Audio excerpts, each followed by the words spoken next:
When the strongest gets brought up in anime and manga, your mind most likely goes to Goku and Saitama. These two individuals are similar, yet vastly different. Son Goku represents the journey to obtaining strength. In contrast, Saitama represents the journey of finding purpose in your strength, as once you've seemingly hit your limits, there is no more room to grow. Which is a huge misconception, especially when we're talking about these two characters in this type of matter. No matter how much you learn or how powerful you get, there is still room to grow. Goku and Saitama is an interesting yet difficult matchup, as fans tend to take statements far too literally for both characters, such as Saitama being a gag character, therefore having access to Toon Force and literally being able to one-punch anyone, or the many times a Dragon Ball villain's power has stated to be infinite, and since Goku eventually surpasses that villain, I guess Goku has infinite power. Regardless of that, many people on this platform have come up with their own answers and interpretations of how a fight between characters that are often seen as the go-to guys for anime and manga fans when talking about the strongest, or Goku solos and Saitama solos, in quote. And obviously, when I say this, I do not literally mean Goku and Saitama are the definitive strongest in all of anime and manga, but their name holds weight due to how they are both portrayed as the strongest in their own verses. Today, I intend to give my own answer for how a matchup between Goku and Saitama would go, with a bit of a twist. Instead of comparing scaling to scaling and using their strongest versions right off the bat, as most have done, we'll be going over from arc to arc to see just how far Saitama can go when put up against different versions of Goku. This video will end when Saitama is put up against a version of Goku that scales far above him, unless he can beat all versions of canon Goku, in which case Saitama would be the winner. Without further ado, let's get into the video. But before that, subscribe if you enjoyed this Dragon Ball content, etc, etc. Let's get into it. Now, putting Saitama against Kid Goku from OG Dragon Ball may be seen as something done out of spite, but it's actually the opposite. Lots of people tend to downplay Saitama with believing he can barely qualify for a planet buster, let alone a moon buster. But this is not the case. To start, Kid Goku during the tournament saga would be relative to Master Roshi after training with him for 8 months. And just as the battle would reach its climax, he'd gaze up at the moon and transform into a great ape. The multiplier for a great ape would be a 10 times increase, so Goku's power level of 10 would become a 100. This power level is very small in comparison to the larger ones we learn about as the series progresses. But at the time, it was powerful enough to force Roshi to use his buff form and unleash a max power Kamea wave that was capable of destroying the moon. This feat is important, as during the King Piccolo saga, Roshi would make it clear that his power paled in comparison to even an old King Piccolo. Despite being able to destroy the moon, he would much rather resort to using the Mafuba to seal King Piccolo away. But even that had no effect. King Piccolo would only go on to get stronger by wishing to have a youthful body, which would raise his power level all the way to 260. Meanwhile, Goku spent a good portion of this arc recovering after his fight with an old King Piccolo, as Goku with a power level of 180 got completely stomped. But after drinking the Ultra Divine water and surviving the poison within it, his power level skyrocketed from 180 to 260.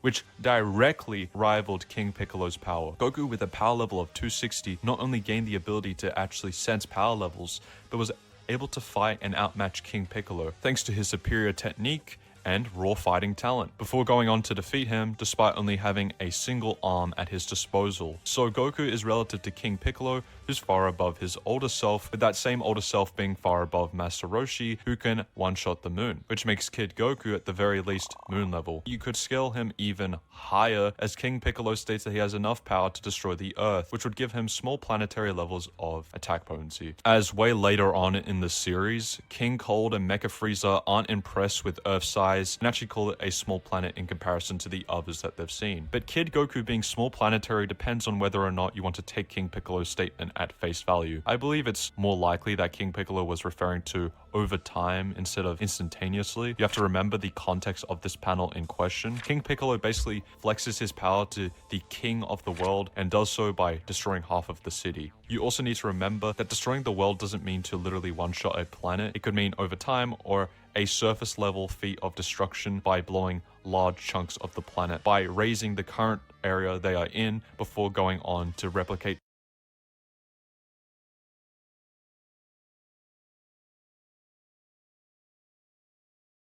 that feat around the planet. So how does Saitama compare? Does his journey end at the hands of Kid Goku? Well, like I said, Saitama is really downplayed. We can also use an earlier version of Saitama compared to later ones that display feats on a much grander scale to prove that he can easily scale above Kid Goku. Saitama's first big fight, if you want to even call it that, is against Lord Boros, who goes all out and creates an attack known as Collapsing Star Roaring Cannon. As Boros stated that with this attack he'll release all his energy and destroy the earth before firing the attack at Saitama. Saitama literally says bet and responds with his strongest attack of season 1. Killer move, serious punch, and delivers an attack that is strong enough to not only nullify Boros' last move, but the pressure from the attack alone is enough to obliterate Boros on the spot, with his punch parting the clouds across the globe. This would easily have Saitama scale to planetary level, which is already enough to defeat Kid Goku.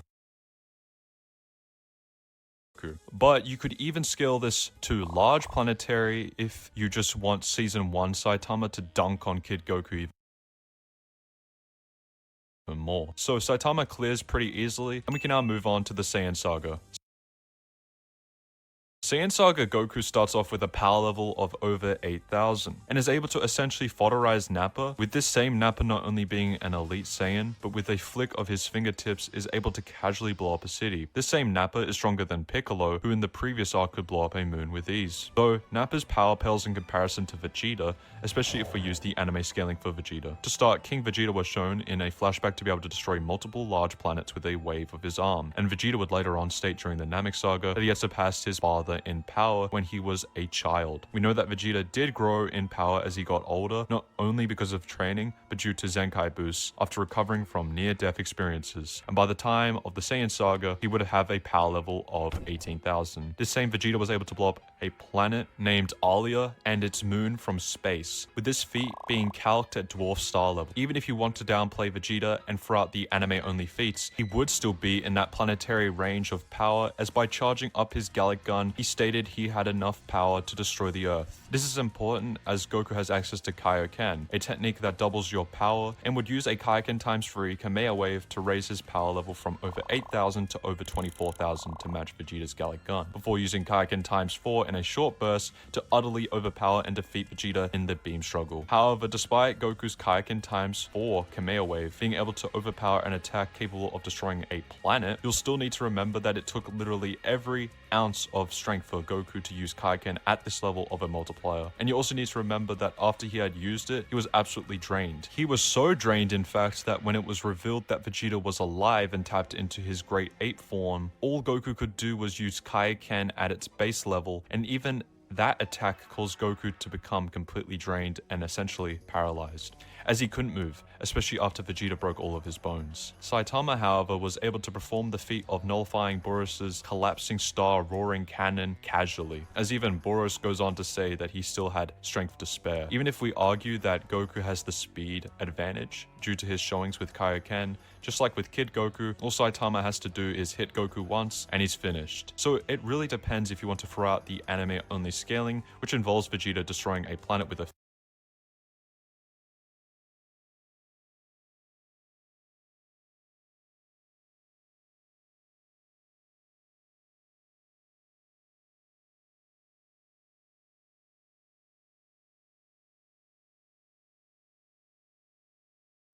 When did it stop working? Alright, now it's working. Alright. finger that has been calced to dwarf star level, followed by that same Vegeta being surpassed by Kaioken times 3 Goku, then Saitama should be able to proceed. But if we use the scaling and make it stick, then Saitama should stop here. That's only if we use season 1 scaling of One Punch Man, which would be unfair as there's still season 2, but most importantly the manga. And Saitama's next feats absolutely blow Saiyan Saga Goku out of the park, and might even skip over the next few iterations of Goku. Jumping over to One Punch Man's manga, Saitama's first real challenge is against a warrior known as Garo, who's not only a talented martial artist, but has copy hacks that are up there with Goku's. He not only can see a fighting style or attack once, but can actually copy it and improve upon it. Garo goes on to get stronger and stronger, first by becoming a monster and reaching his peak of power after accepting the power from the One Punch Man's versus literal god and goes on to become Cosmic Fear Garo or Awakened Garo. Awakened Garo would literally go on to kill Genos, Saitama's student and friend, and for the first time ever we genuinely see Student is a bit of he a rushes in and delivers a serious punch to Garo, who uses his new awakened powers to copy Saitama's technique and respond with a serious punch of his own, literally creating Serious Punch squared. Since Saitama provides half the force to the attack as does Garo, just by clashing their attacks, it threatens to destroy the entire Earth. And so, Blast and a few other characters use their power to teleport the energy of the attack away from Earth, as well as Saitama and Garo. This results in countless stars being erased, with some even believing that solar systems and potential galaxies were also erased after this crash. That's the not fact what that happened. Galaxies can be seen with the naked eye. But this is a bit iffy. Regardless, if you want to lowball this feat, and I mean absolutely lowball because you hate Saitama, it would be large star level, which would scale far above Saiyan Saga Goku and Vegeta, even at their absolute best. With the Dwarf Star feat level that Vegeta displayed, and even arguably Namek Goku, depending on how you scale him, which we'll get right into. Moving on to Namek Goku, to start we have First Form Frieza, who has a power level of 530,000. And don't forget that Frieza blew up Namek. Alright. was able to casually destroy planet Vegeta with the flick of a finger, and this feat has been calced at Dwarf Star level to Large Star level. Frieza would then go on to assume different transformations, each of them which vary in power, such as his second form having the power level of over 1 million. Frieza would then eventually reach his final form, or his normal form, pretty much, because he's just suppressing himself. And he would be relative to Namek Goku, who had a power level of 3 million after recovering in the hyperbolic time chamber. However, it was revealed that Frieza was still holding back, and even Goku using a Kaioken times 20 Kameha wave was only enough to irritate Frieza and put scratches all over his body. Goku had no choice but to use the Spirit Bomb on a far more massive scale to put Frieza down. And this attack did injure Frieza, but only made him more angry. The Spirit Bomb and the Genki Dama are two different moves. I'm just saying. Frieza would then critically injure Piccolo and kill Krillin, which would push Goku over the edge and trigger the Super Saiyan transformation, which would place Goku's power level at 150 million. We then get a scene of Goku displaying his speed by dodging death beams from a 50% Frieza, as he even goes as far as to let that death beam hit him and tanks the attack. Goku then states, "Sorry, the monster who can destroy a planet can't even destroy one little man." Now, to some, the basic interpretation of this feat would be that Frieza launched an attack with the same power to destroy the planet. And Goku, I wouldn't say that since he was at 50%, he had already used a lot of his power. Attack on his chin as a Super Saiyan, which means that Goku is planetary and has planetary level durability. However, if we use the Japanese format of the Dragon Ball Z manga, Goku states, in quote, "You can crush entire stars/celestial bodies, but not even one person," end quote. The word used for star is Hoshi, which directly means star. Planet translates to Wakusei, which has another symbol preceding Hoshi symbol. You don't see the symbol in the scan presented, which has another symbol preceding Hoshi, with that symbol being this. You don't see the symbol in the scan presented. However, in the English version of the DBZ manga, Goku states, in quote, "You can destroy entire planets, but you can't even seem to destroy me, a single person, can you?" So if we go with this translation, Super Saiyan Goku should be all the way at star level, but if we use the feats from the anime, you could arguably get Goku to scale even higher. King Kai states that Frieza in his second form has enough power to destroy the universe, and goes on to get much more stronger, with this full power form having a power level of 120 million. There's also the fact that both Goku and Frieza survived the destruction of planet Namek, which has been calced at solar system level due to how vast the explosion was and how visible it was to the viewer. However, Frieza being universal in the Namek arc is debatable, as some believe it's a hyperbolic statement. If someone is hyperbolic, they tend to exaggerate things as being way bigger deals than they really are to add hype and whatever for the viewers. To put it simply, hyperbolic statements are tiny dogs with big barks. Therefore, they shouldn't be taken seriously. Even if we ignore the hyperbolic statement fiasco and just outright say that second form Frieza is universal, it's more likely that King Kai was referring to Frieza doing this over time rather than one-shotting the universe itself at once, which I doubt Frieza would even want to do. As if we're looking at this from a character standpoint, Frieza simply wants to become immortal with the power of the Dragon Balls and rule the universe. He wants to become the emperor of the universe. That, and simply put, it's Dragon Ball. Characters get hyped up to be universal threats, especially villains that like to flex their power and talk absolute trash.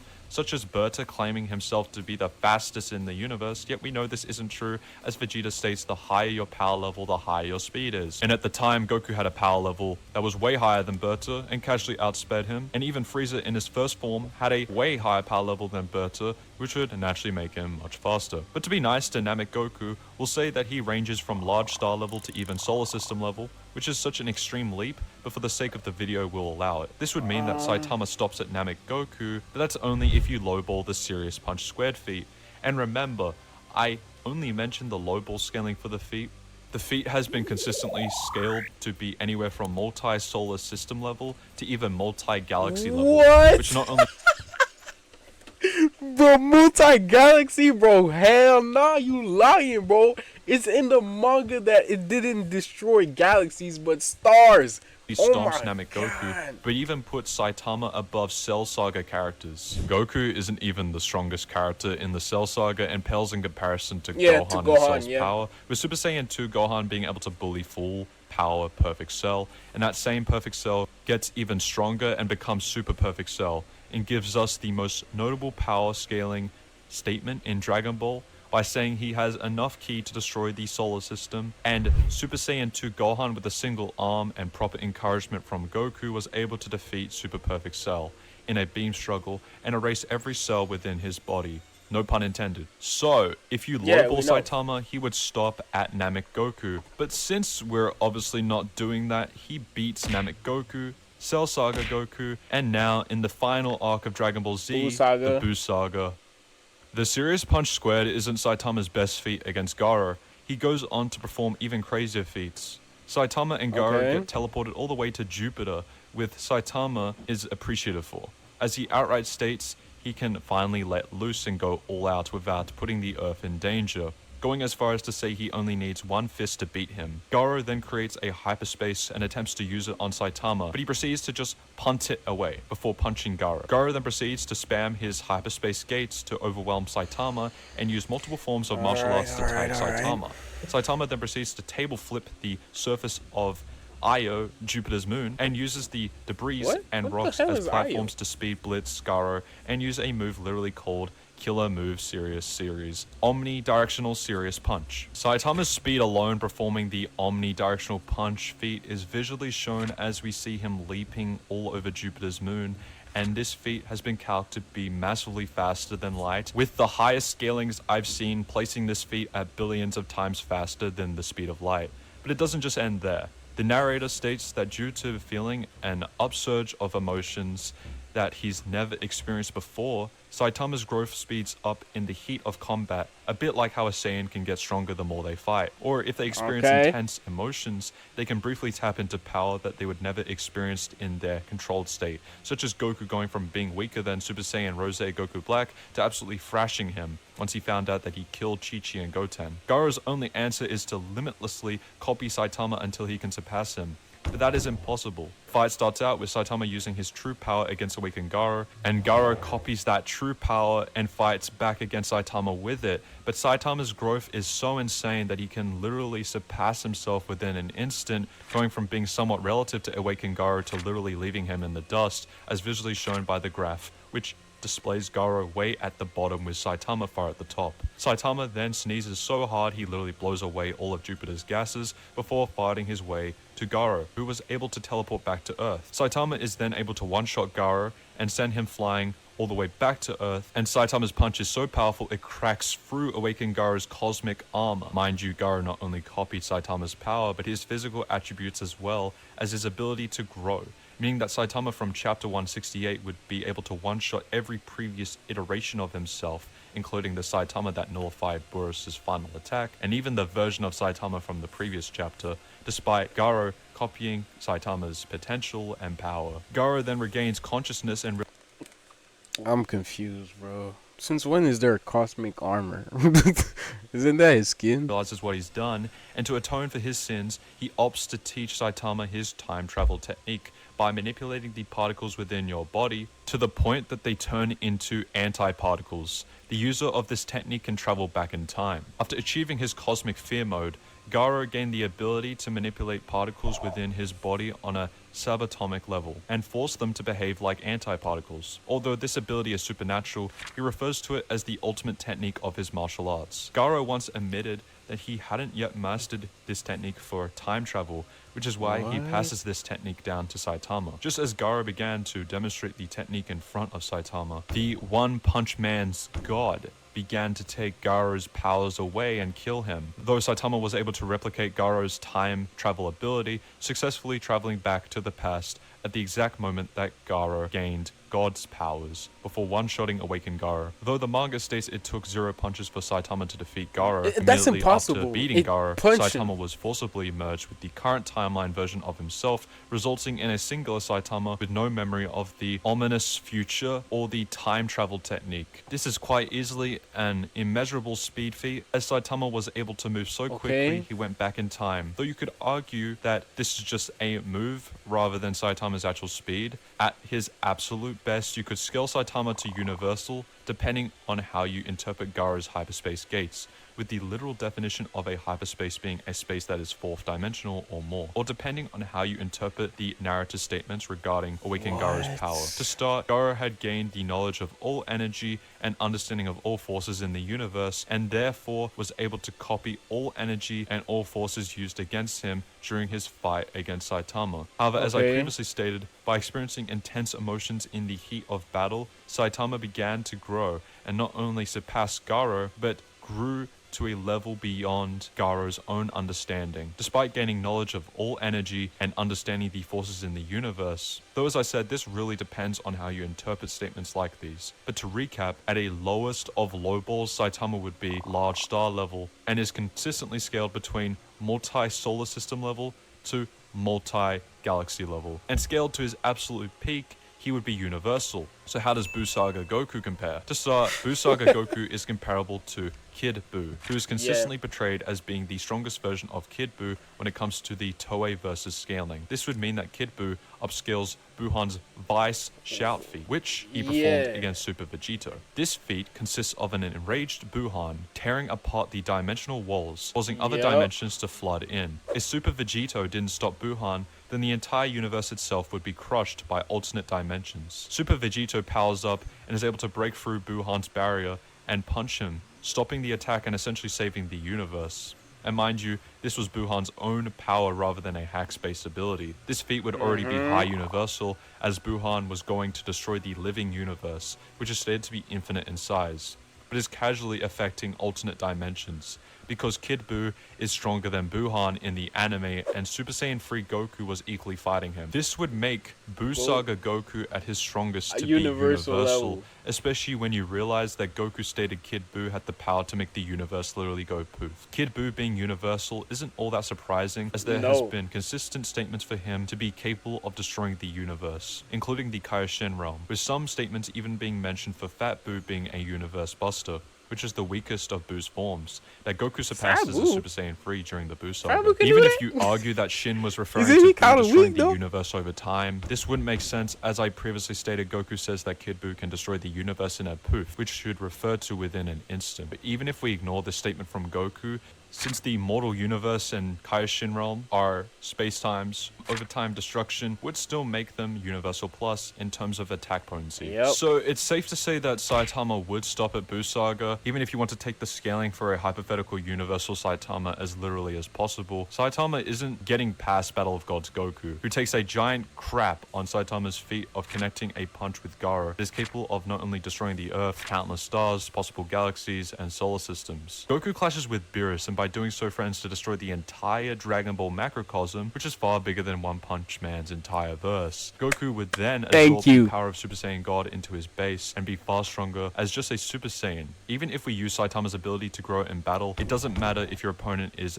that much stronger than you, as Garo is living proof of that. He went from keeping up with Saitama to being surpassed so badly that he gets Speed Bliss in one shot. So if it isn't obvious, Goku vs Saitama isn't close. Saitama has come a long way from the Ouroboros scaling with the new feats he gained from his fight with Garo, but it just Okay. isn't enough to beat Goku. Busaga Goku scales far above Saitama, and if Busaga Goku can beat him, Saitama definitely isn't touching the likes of God Goku or even Master Ultra Instinct, or even further versions of Goku. And if you want to use the gag scaling for Saitama or something, He's Kid not a Goku gag has character. gag powers, just like Saitama, as you can see in this image. So you can't just say because he's the One Punch Man that he literally one punches Goku. Anyway, even One Punch Man fans know that Saitama's strength isn't dependent on some gag powers, but an actual deep narrative surrounding strength. Yes, thank you. We finally, because there was a TikTok that I made about the tournament, and Here they we kept are. You want talking to put your about boyfriend to the how Saitama's a gag character. Saitama grows so fast that he could catch up. No, if he dead, he can't catch up, bro. I'm sorry, but that's how it works. If he dead, there's no fucking catching up, bro. Like he said, Buu Saga Goku is more than enough to beat him. We're not even going battle, guys. We're not even going super. We're not even going in the fucking super manga. No. Saitama ain't being Buu Saga Goku, bro. Damn. Y'all need to accept this shit, man. Saitama is not a gag character. He trained to acquire his power. He broke a limiter. And he grows fast. That's what makes him strong. There is no such thing as just because he does some like, just like he said, Goku broke the panel gag power. If you want to say Saitama a gag character, then Goku's a gag character as well. Golly, what are y'all talking about? Damn, nigga. Alright, man, I'm leaving, bro. Alright, I'm gonna end this shit, bro. 4 hours stream. My eyes are burning. I need to go to sleep, bro. Alright, see y'all, bro.